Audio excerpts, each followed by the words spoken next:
Hi guys, nongeye kubasubiza nk'uko bisanzwe ni Sereveriye nkomeza kugushimira wowe muntu ukomeje gukora subscribe, ukomeje kurikira amakuru ibiganiro bya Ibyiza TV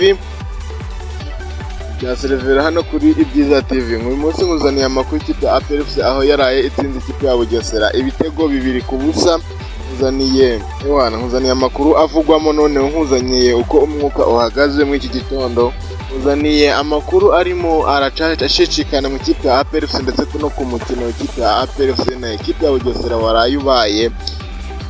Yari match y'umuriro, yari match ikomeye cyane aho ikipe ya APR FC tubabwire ko aje kubitsindamo ibitego 2, kimwe cya penalty ndetse n'igitego navuga ngo kiraho nyine gishakishwa.